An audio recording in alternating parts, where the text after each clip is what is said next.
안녕하세요, 여러분. 또 저 민호입니다. 오늘 아침 강남에서 자고 일어났는데 정말 기겁을 했어요, 지아님. 제 카카오톡 트레이더 형님들 단톡방이 지금 통곡바다예요. 난리법석으로 메시지가 쏟아지고 있습니다. 국민은행부터 신한은행까지 수많은 은행 계좌가 하룻밤 사이에 싹 다 동결됐거든요. 형님들이 시장이 시뻘겋게 하락장일 때 암호화폐 저점 매수해서 빨리 본전 찾으려고 벼르고 있었는데 텔레그램 P2P 암시장 보니까 USDT를 대형 거래소 고수 환율보다 훨씬 싼 헐값에 파는 걸 본 거죠. 그래서 다들 번개 눌러서 돈 벌 꿈에 부풀어 덥석 물었습니다. 대박 횡재한 줄 알았는데 웬걸 오늘 아침에 계좌에 있던 돈은 증발하고 신용카드는 정지되고 심지어 수사기관에서 출석 요구서 받은 형님도 있어요. 도대체 무슨 일이 벌어지고 있는 겁니까? 아니 2026년에 코인 거래 선만 되면 다 잡혀가는 겁니까? 안녕하세요, 민호님. 그리고 저희 팟캐스트를 청취하고 계신 청취자 여러분. 오늘 새벽부터 이 소식 때문에 한국 암호화폐 시장이 크게 요동치고 있는 것은 사실입니다. 하지만 민호님과 여러분 모두 침착하게 문제의 본질을 직시할 필요가 있습니다. 암호화폐를 거래한다고 해서 무조건 불법인 것은 아닙니다. 여기서 핵심적인 문제는 한국금융감독원 FSS가 경찰청과 합동으로 2026년 들어 최대 규모의 자금 세탁 범죄 소탕 작전을 벌이고 있다는 점입니다. 민호님의 지인분들은 무의식적으로 혹은 지나친 탐욕 때문에 법정화폐, 즉 우리의 원화를 통해 더러운 USDT, 블랙코인을 사버린 것입니다. 싼 것을 탐내는 것은 대중의 흔한 심리지만 본인 명의의 은행 계좌에 있는 원화를 출처가 불분명한 USDT 판매자와 거래하는 데 사용한다면 스스로를 거대한 법적 리스크에 던져넣는 셈이 됩니다. 아니 참, 전 너무 어이가 없네요. TV나 인터넷에서는 블록체인이 익명성 기술이고 탈중앙화라고 그렇게 떠들어대지 않았습니까? 제 피 같은 생돈, 당당하게 땀 흘려 번 원화되고 샀고 서로 조건 맞아서 거래한 거고 송금하고 지갑에 코인 받으면 각자 갈 길 가는 거잖아요. 경찰이 어떻게 알고 뒷덜미를 잡습니까? 설마 은행 사람들이 제 휴대폰에 천리안이라도 달아놨답니까? 뚝딱 5분 만에 끝난 거래인데 그렇게 복잡해지는 겁니까? 이래서야 누가 겁나서 코인 하겠어요. 그것이 바로 많은 분들, 특히 단타로 빨리 치고 빠지려는 심리를 가진 분들이 흔히 하는 매우 치명적인 오해입니다. 사람들은 블록체인이 모든 죄를 숨겨주는 투명 마스크라고 생각하지만 현실은 정반대입니다. 블록체인은 본질적으로 세계에서 가장 투명한 장부입니다. 누구나 볼 수 있는 공개된 기록 장부라고 상상해 보세요. 모든 거래는 숫자 배열로 기록되며 절대 지운거나 수정할 수 없습니다. 그렇다면 더러운 USDT란 무엇일까요? 이는 기승을 부리는 악명 높은 보이스피싱 사기 조직, 불법 온라인 카지노 또는 해커 조직의 랜섬웨어 문값 등 사이버 범죄에서 비롯된 암호화폐를 말합니다. 이러한 범죄자들이 자산을 빼돌리려 할 때 엄격한 고객 신원 확인 절차를 거치는 합법적인 거래소에 USDT를 가져가서 팔 수는 없습니다. 그래서 그들은 P2P 암시장으로 빼돌려 헐값에 투매함으로써 싼값에 현혹된 사람들을 꼬드겨 깨끗한 원화로 교환하도록 강요받는 것입니다. 아, 그러니까 제 지인들이 싼 맛에 눈이 멀어서 범죄자들의 조기 투매 버쳐 걸려 그 불법 자금을 사버렸다는 말씀이시군요. 하지만 따지고 보면 사고 나면 끝이지 우리가 누구한테 사기를 친 것도 아닌데 왜 우리 계좌를 정지시킵니까? 우리는 정당하게 돈을 지불했고 우리가 피해자고 잘못 산 사람일 뿐이잖아요. 민호님, 법은 사용자의 순진함을 기반으로 작동하지 않습니다. 민호님이 직접 사기를 치지 않았을 수는 있지만 블록체인 장부상에는 자금의 모든 이동 경로가 영구적으로 추적 보관됩니다. 마치 도난 차량을 구매한 것과 같습니다. 수기 매매 계약서가 있더라도 경찰은 그 차량을 압수할 것입니다. 수사기관이 사기꾼들의 지갑에서 나온 더러운 USDT의 흔적을 추적하면 그 자금이 민호님의 암호화폐 지갑 주소로 곧바로 이체된 것을 보게 됩니다. 동시에 국민은행이나 신한은행의 최첨단 자금 세탁 방지 시스템은 민호님의 신분증과 일치하는 은행 계좌에서 의심스러운 계좌로 원화가 이체된 사실을 포착합니다. 법정 화폐, 즉 원화의 흐름과 더러운 암호화폐의 흐름이 결합되어 빼도 박도 못하는 명백한 증거가 만들어지는 것입니다. 즉시 은행의 알고리즘은 수사를 위해 민호님의 모든 자산을 자동으로 동결시켜 더러운 자금이 계속해서 빼돌려지는 것을 막습니다. 이러한 경우 블록체인의 잔인할 정도의 투명성은 음성적이고 불투명하며 무지한 상태에서 거래하기를 좋아하는 사람들에게 곧 사형 선고나 다름없습니다. 여전히 너무 복잡하네요, 지아님. 솔직히 말씀드리면 기약 없이 파일 지갑만 붙잡고 기다리느니 차라리 손에 원화를 쥐고 전우들 불러서 홍대에서 소주 몇 병에 삼겹살이나 구워 먹으며 배를 든든하게 채우는 게 낫겠어요. 지아님이 계속 블록체인이 투명하다 어쩌다 하시는데 그럼 솔직히 물어볼게요. 파이 네트워크는 대체 뭐가 다릅니까? 조만간 오픈 메인넷이 팡파레를 울리며 열리면 사람들이 앞다투어 업비트나 비썸 같은 거래소에 파일을 갖다 팔아서 현찰로 바꿀 거잖아요. 그때 원화가 다시 은행 계좌로 흘러들어올 텐데 만약 서양 해커들이 만지작거린 더러운 파이나 불법 자금에 엮이게 되면 어쩌죠? 결국 도루묵이 돼서 또 계좌 동결되고 재수 없으면 억울하게 감옥까지 갈 수도 있는 거 아닙니까? 장난하는 것도 아니고. 민호님은 여전히 웹2 시대와 펌프앤덤프 코인들의 낡은 사고방식에 갇혀 계시군요. 우리는 지금 오픈 메인넷의 시대인 2026년에 살고 있으며 파이 네트워크는 결코 거래소에 가져가서 법정화폐로 투매하라고 만들어진 것이 아닙니다. 파이가 대체 뭐가 다르냐고 물으셨죠? 그 핵심 철학이 다릅니다.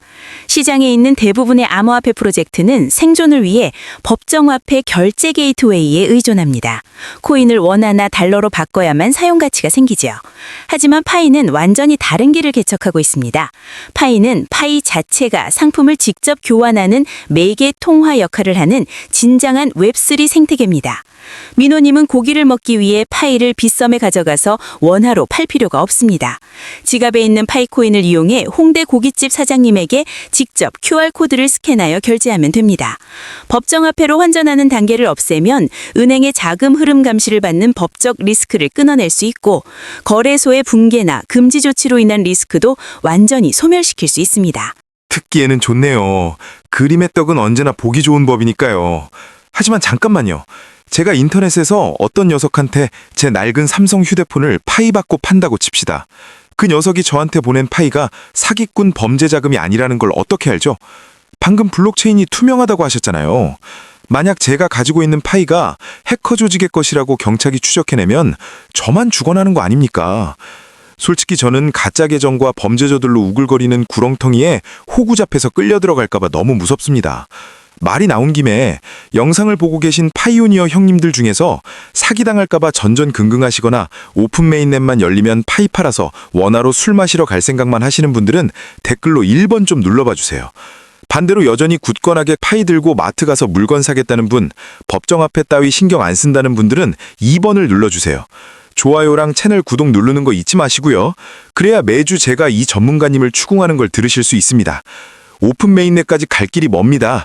구독 안 하시면 시대에 뒤처지는 겁니다, 항님들. 분위기를 띄워주신 민호님께 감상일이며 저 역시 댓글란에서 조기 매도인 1번 진영과 생태계인 2번 진영을 선택하신 분들의 비율이 얼마나 될지 무척 궁금하네요.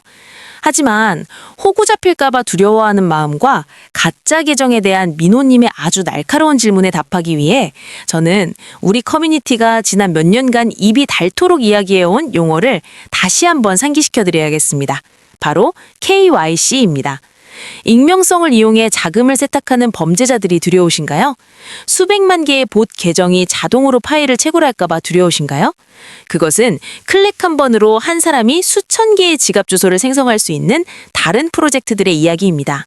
하지만 2026년 파이 네트워크의 경우 우리는 전례 없는 보안 장벽을 소유하고 있습니다. 독자적인 탈중앙화 KYC 솔루션. KYC면 신원 확인 그거잖아요. 저도 민낯 내밀고 신분증 들고 온갖 각도로 사진 다 찍어서 올려야 겨우 번개 누를 수 있었거든요. 그때 KYC 보류가 몇 달 동안 계속돼서 속이 새카맣게 다 들어갔었죠. 근데 그게 뭐 대수라고요. 어느 은행이든 다 하는 거 아닙니까? 민호님은 진정한 실제 사용자이시기 때문에 그것이 평범해 보이는 것입니다. 하지만 사이버 범죄자들에게 그것은 악몽과도 같습니다. 현재까지 전 세계적으로 수천만 명의 파이오니어들이 이 KYC 과정을 통과했습니다. 파이의 절대 불변의 원칙은 바로 실제 사람 한 명당 하나의 계정입니다. 생태계 내에서 파이로 직접 거래할 때 민호님은 비트코인이나 이더리움 네트워크에서처럼 익명의 문자열과 거래하는 것이 아니라 시스템의 신원이 명확하게 확인된 사람과 거래하는 것입니다. 게다가 이 거대한 장부를 운영하기 위해 우리는 한국이 전 세계적으로 가장 많은 수의 서버를 운영하고 있다고 자랑하는 분산형 노드 네트워크를 갖추고 있습니다. 이러한 노드들은 합의 알고리즘을 통해 서로 거래를 지속적으로 교차 검증합니다. 견고한 노드 네트워크와 철통 같은 KYC 장벽의 결합은 파이 네트워크를 암호화폐 세계에서 가장 안전한 그린존, 안전지대로 만들었습니다. 자금 세탁 범죄자들은 수백만 달러의 더러운 돈을 파이 네트워크로 가져올 수 없습니다. 왜냐하면 AI의 검열 알고리즘과 매일 성실히 일하는 수만 명의 KYC 검증자가 속일 수 있는 가짜 신분증 수백만 개를 만들어낼 수 없기 때문입니다. 파이 생태계의 청정함이야말로 민호님의 지인들이 밖에서 USDT로 인해 겪고 있는 법적 문제로부터 민호님의 자산을 지켜주는 가장 든든한 방패입니다. 말씀을 들으니 귀가 설깃해지네요, 지아님. 파이의 이 1대1 KYC를 정말 엄격하게 처리했다는 건 인정합니다. 수년간 깐깐하게 해왔으니 이제 실제 사람이 확실하다는 부분은 안심이 되네요. 근데 말이죠. 깨끗한 건 깨끗한 거고 가치가 얼마냐는 완전히 다른 문제잖아요. 그놈의 GCV 31만 4천 달러 사건 좀 설명해 주시죠. 1파이에 31만 4,159달러라니요. 아이고 맙소사. 인터넷에 있는 그 가격망상 끝판왕분들께 아주 절이라도 하고 싶네요. 하늘에서 그렇게 큰 돈이 뚝 떨어지는 일이 세상에 어디 있습니까? 이 대한민국 땅을 다 팔아도 그 파이 들고 계신 영감님들 유동성 맞춰주기엔 턱도 없을 겁니다. 솔직히 저는 굉장히 현실적입니다. 1파이에 10달러, 20달러 정도만 쳐주면 저는 뒤도 안 돌아보고 싹 다 팔아서 그 돈으로 와이프랑 애들 데리고 제주도 여행 가서 흑돼지에 귤 까먹고 바다 수영이나 하면서 호강하렵니다. 여기 저처럼 10달러에 다 팔고 제주도 가자파에 속하시는 형님들 계시면 가볍게 댓글로 3번 눌러서 출석 체크 좀 해봅시다. 아니면 GCV 31만 4천 달러 될 때까지 끝까지 존버해서 강남 저택 사시겠다는 형님들은 4번 쳐주시고요.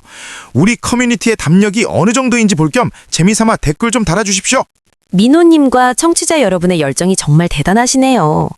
여러분, 오픈 메인넷에 대한 가장 현실적인 분석과 따끈따끈한 최신 업데이트를 놓치지 않으시려면 저희 팟캐스트 채널에 좋아요와 구독 버튼 누르는 것 잊지 마세요.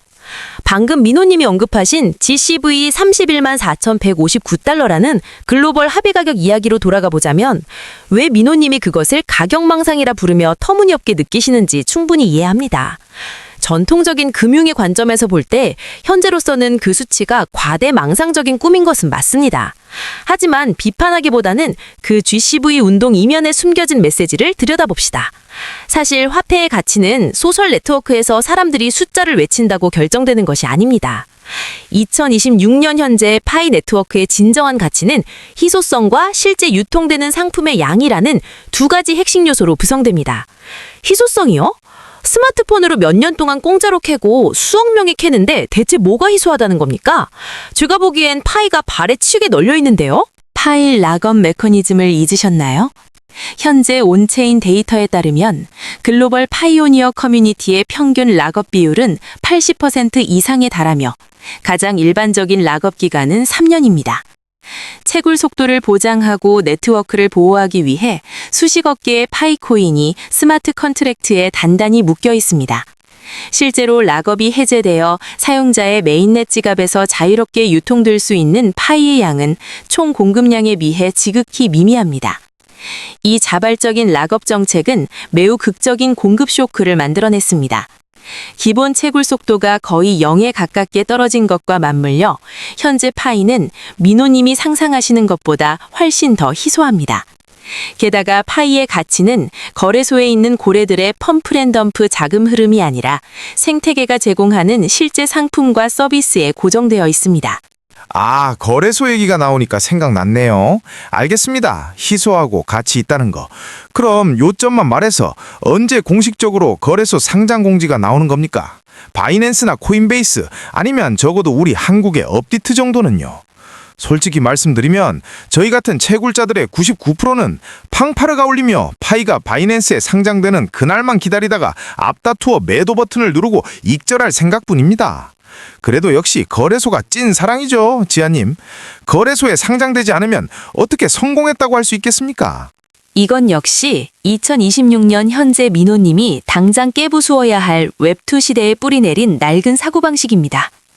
다른 암호화폐 프로젝트들이 왜 바이낸스나 코인베이스에 상장되기를 갈망하는지 아십니까?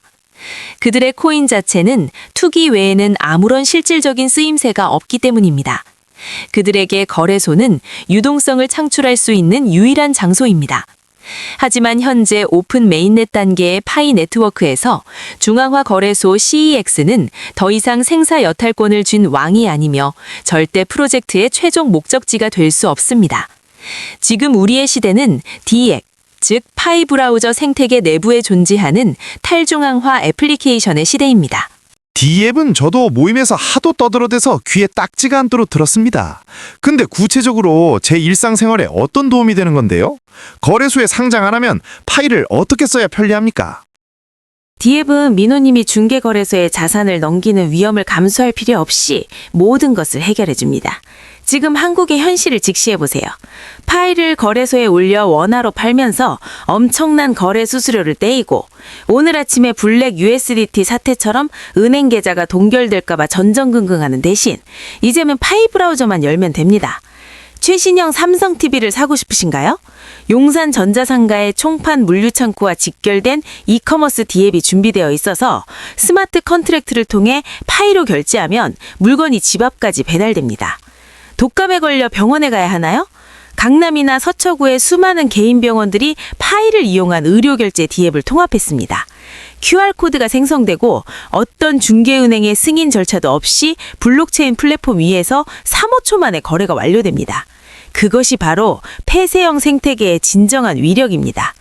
파이의 가치는 바이낸스라는 거래소에서 추첨 날짜만 기다리는 복권이 아니라 신뢰할 수 있는 D앱을 포개 실생활 속에서 빛을 발하며 진정한 의미의 통화로 거듭납니다. 지아님이 용산에서 파이로 TV를 사고 강남에서 병원에 가는 이야기를 분석해 주시는 걸 들으니 저도 제법 마음에 드네요. 편리하고 중간 과정도 없고 아까 그 블랙 USDT 사건처럼 법적인 문제에 얽힐 걱정도 없고요. 근데 안전에 대해 얘기하니까 생각나는데 생태계가 아무리 깨끗해도 사용자가 순진하면 말짱 도루묵이더라고요. 며칠 전에 대학생 때부터 파이를 캐온 제 조카 녀석이 텔레그램을 보다가 엄청나게 큰 광고를 하나 봤대요. 파이 대량 매입, 1파이당 5만 원, 3초 내 계좌 이체. 탐욕에 눈이 멀어 지갑에 있는 파이를 계산해보니 수천만 원이 넘겠다 싶어 신나서 그 암시장 단톡방에 있는 링크를 눌렀답니다. 웹사이트 화면이 파이 브라우저랑 썩 빼닮아서 눈꽃만큼도 의심하지 않고 원화 이체 거래 확인을 한답시고 24개의 비밀 구절, 패스프레이즈를 고스란히 입력했다지 뭡니까? 결과는 퐁 하고 화면이 새하얗게 변했대요. 진짜 지갑으로 돌아가 보니 잔액이 0으로 떠 있었고요. 몇 년 동안 모은 수천 파이가 허공으로 날아가 버린 겁니다. 그 녀석이 저한테 전화해서 고소하겠다고 난리법석을 피우고 코어팀 고객센터에 전화해서 니콜라스 박사한테 찾아달라고 하겠다며 엉엉 우는데 제 귀청이 다 떨어질 뻔했습니다. 조카분의 사연은 정말 안타깝지만 이것은 오픈 메인넷 단계에서 우리가 수천 번 반복해서 강조해야 할 매우 값비싼 교훈입니다. 텔레그램이나 카카오톡에 떠도는 파이 고가 매입, 즉시 원화이체 같은 함정은 지식이 부족하고 탐욕을 통제하지 못하는 파이오니어들의 치명적인 약점입니다. 이 2026년의 사기 수법은 상상을 초월할 정도로 무섭게 진화했습니다. 해커들은 AI 딥페이크 기술을 사용하여 얼굴과 목소리까지 조작해 신뢰를 얻습니다. 그들은 파이 브라우저의 인터페이스를 99.9% 완벽하게 복제하여 주의가 부족한 사람들이 쉽게 함정에 빠지도록 만듭니다. 하지만 자금을 잃게 되는 모든 사건의 핵심은 결국 단 한 가지 치명적인 실수에서 비롯됩니다. 바로 24개의 비밀 구절, 즉 패스프레이즈 유출입니다. 어리석었다는 건 알겠는데 제 의문점은 블록체인은 모든 거래가 기록된다면서요. 그런데 소스 코드를 쥐고 있고 전체 시스템을 장악하고 있는 코어팀은 왜 개입할 수 없습니까? 도둑놈 지갑을 콱 묶어버리고 그 파일을 회수해서 은행에서 거래를 차단하듯이 피해자에게 돌려주면 누이 좋고 매부 좋은 거 아닙니까? 기술이 그렇게 뛰어나면서 사용자 하나 보호하지 못하면 다 무슨 소용입니까? 민호님, 만약 코어팀이 그렇게 할 수 있다면 파이 네트워크는 더 이상 탈중앙화된 블록체인 시스템이 아니라 국민은행이나 신한은행과 같은 일반적인 전통은행이 되어버릴 것입니다. 파이 지갑의 작동 원리를 명확히 이해하셔야 합니다.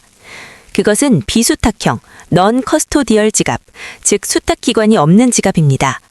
무슨 뜻일까요? 오직 지갑을 생성한 당사자, 즉 민호님이나 조카분만이 24개의 비밀 구조를 통해 그 금고의 유일한 열쇠를 쥐고 있다는 뜻입니다.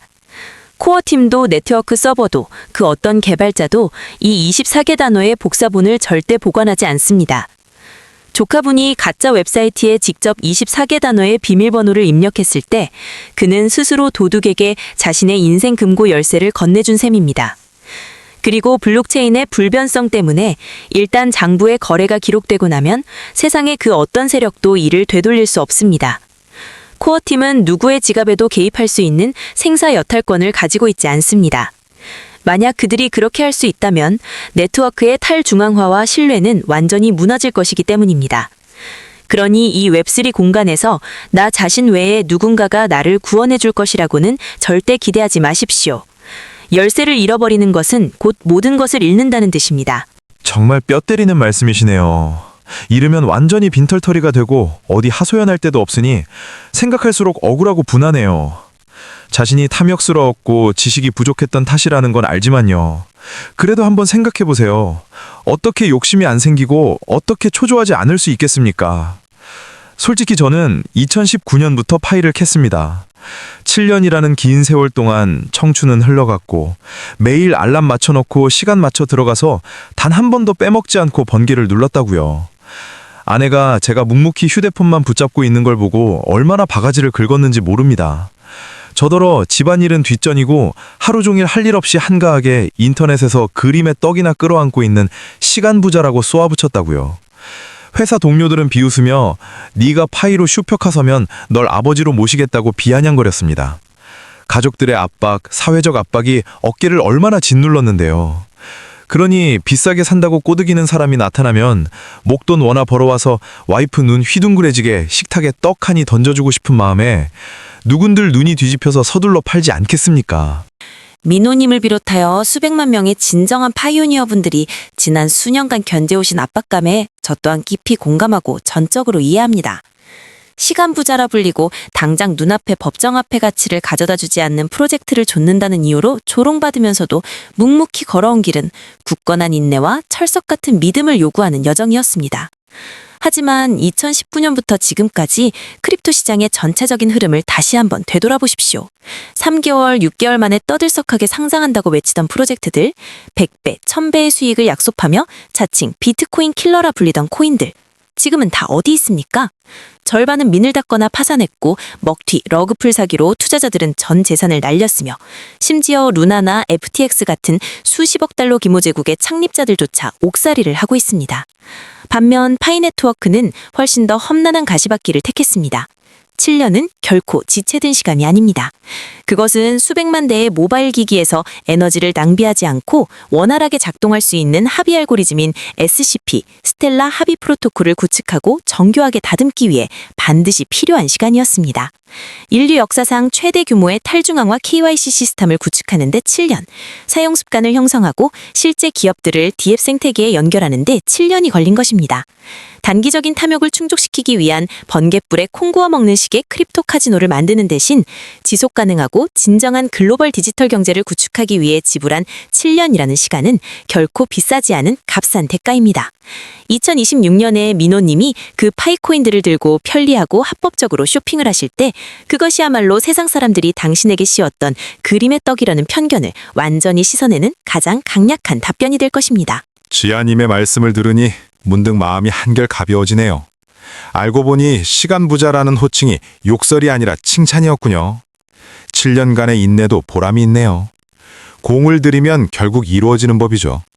인터넷에서 복권 같은 한탕주의만 쫓아다니면서 서로 속이고 뒤통수 치다가는 언젠가 집 털어먹고 길바닥에 나앉게 될 테니까요. 하지만 그렇다고는 해도 지아님이 이번 일로 제 눈을 번쩍 뜨이게 해주셨으니 저도 파이를 들고 생태계 안에서 소비하자는 방향으로 슬슬 마음이 기우네요. 다만 세상이 하도 험악한 데다 제가 기술적으로는 컴맹이나 다름없거든요. 이 옥석이 뒤섞인 오픈 메인넷 시대에 파이오니어 형님들을 위한 비법이나 생존 가이드라인 같은 거 없습니까? 어떻게 하면 제 피 같은 파이도 지키고 거래도 순탄하게 하면서 제 친구들처럼 아침에 눈 떴는데 국민은행 계좌가 정주됐다는 문자를 받는 끔찍한 일을 겪지 않을 수 있을까요? 민호님께서 정확히 핵심을 짚어주셨습니다. 지금 민호님의 그 깨어있는 정신이야말로 모든 파이오니어들이 갖추어야 할 필수 덕목입니다. 2026년 오픈 메인넷 시대에 안전하게 생존하고 부를 축적하기 위해 민호님과 청취자 여러분께 절대 변하지 않는 3단계 원칙 체크리스트를 제안합니다. 이 3가지를 제대로 지키신다면 자산은 불가침 영역이 될 것입니다. 첫 번째 원칙, 무조건 파이 브라우저 내에서 인증된 신뢰할 수 있는 D앱을 통해서만 거래하십시오. 상품이나 서비스를 구매하실 때는 파란색 인증 마크가 있고 커뮤니티의 평가가 좋으며 출처가 명확한 앱을 찾으세요. 스팸 문자로 전송된 정체불명의 링크는 절대 클릭하지 마십시오. 두 번째 원칙, P2P 암 시장은 거들떠보지도 마십시오. 파이 대량 매입, 즉시 원화 송금 같은 내용을 다루는 텔레그램, 카카오톡, 페이스북의 모임이나 그룹은 철저히 피하십시오. 방송 초반에 분석했듯이 공식 플랫폼을 거치지 않고 법정 화폐를 이용해 개인 간 직거래를 하는 것은 형사처벌, 자금 세탁 연루, 은행 계좌 동결로 향하는 가장 지름길입니다. 파이코인을 억지로 쥐어짜 원화로 바꾸려 하지 말고 파이가 상품과 교환되는 본연의 기능을 다하도록 내버려 두십시오. 동의합니다. 바로 메모해야겠네요. 첫 번째 단계는 파이 브라우저에서 공식 앱을 사용하는 것이고 두 번째 단계는 카카오톡 밀수꾼들과 상종하지 않는 거군요. 그럼 세 번째 단계는 뭡니까? 지갑 보안 관련이죠? 정확합니다. 세 번째 원칙이자 생존 원칙은 바로 24개 단어로 이루어진 비밀 구절, 패스프레이즈를 목숨처럼 지키는 것입니다. 절대 화면을 캡처해서는 안 되며 휴대폰 메모장에 복사해서 붙여 넣어서도 안 되고 가족을 포함한 그 누구에게도 문자로 보내서는 안 됩니다. 종이를 한 장 꺼내어 그 24개 단어를 순서대로 또박또박 정성껏 적으세요. 2-3장 베껴 써서 코팅한 다음 한 장은 집 금고에 보관하고 한 장은 가능하면 은행의 안전금고에 맡기십시오. 그리고 꼭 명심하세요. 파이 네트워크나 코어팀은 공식 wallet.pi 지갑 화면 외에 그 어느 곳에서도 이 24개 단어를 입력하라고 결코 요구하지 않습니다. 보상을 받으라거나 확인 절차를 거치라거나 잠금을 해제하라고 하면서 비밀번호 입력을 요구하는 자들은 100% 사기꾼입니다. 기가 막히네요. 정말 명쾌합니다. 그 세 줄 요약만 있으면 저도 스마트폰 들고 이 서울 땅을 보란듯이 떵떵거리며 걸어다닐 자신감이 생깁니다. 알고 보니 느려도 확실한 것이 진리였군요, 지아님. 제 친구들은 오늘 새벽에 눈앞에 이익에 눈이 멀어 더러운 USDT에 물렸다가 경찰 조사를 받게 생겼고 계좌가 정지돼서 짜장면 한 그릇 사 먹을 원화 한 푼 없는 신세가 되며 피눈물을 흘리고 있습니다. 반면에 저는 7년 동안 온갖 욕을 다 얻어먹어가며 묵묵지 파이 지갑을 끌어안고 있었는데 이제는 제가 제일 두 다리 뻗고 꿀잠 자는 놈이 됐네요. 이번 주말에 결심했습니다. 조기 투매, 현금화 다 필요 없습니다. 파이 브라우저를 열어서 파이 결제가 가능한 강남 식당 D앱을 찾은 다음 와이프 손잡고 최고급 한우 한 끼 먹이러 가렵니다. 와이프가 저보고 또 그림의 떡이나 끌어안고 사는 시간 부자라고 놀릴 수 있나 어디 한번 두고 보겠습니다. 아내분께서 민호님의 굳건한 신념을 굉장히 자랑스러워하실 거라 확신합니다. 민호님의 이야기야말로 파이 네트워크의 비전을 증명하는 가장 강력한 확언입니다. 지금 밖에 크립토 세상이 더러운 USDT 자금 세탁, 펌프앤덤프 사기, 전통 은행 시스템의 자산 동결 조치 같은 문제들로 휘청거리고 곤경에 처해 있는 동안 우리 파이오니어 커뮤니티는 하늘의 진주로 손에 쥐고 있습니다. 우리는 굳건한 KYC 장벽 덕분에 최고의 투명성과 안정성을 자랑하는 독립적이고 폐쇄적인 순환 생태계를 함께 구축해냈습니다. 2026년은 암호화폐가 더 이상 투기 조작 수단이 아니라 인류 생활에 이바지하는 개인 간 가치 교환 수단이라는 본연의 정체성으로 되돌아가는 역사적인 전환점이 될 것입니다. 앞으로 열릴 오픈 메인넷의 길은 찬란하게 빛나겠지만 동시에 교묘한 함정들도 결코 적지 않을 것입니다.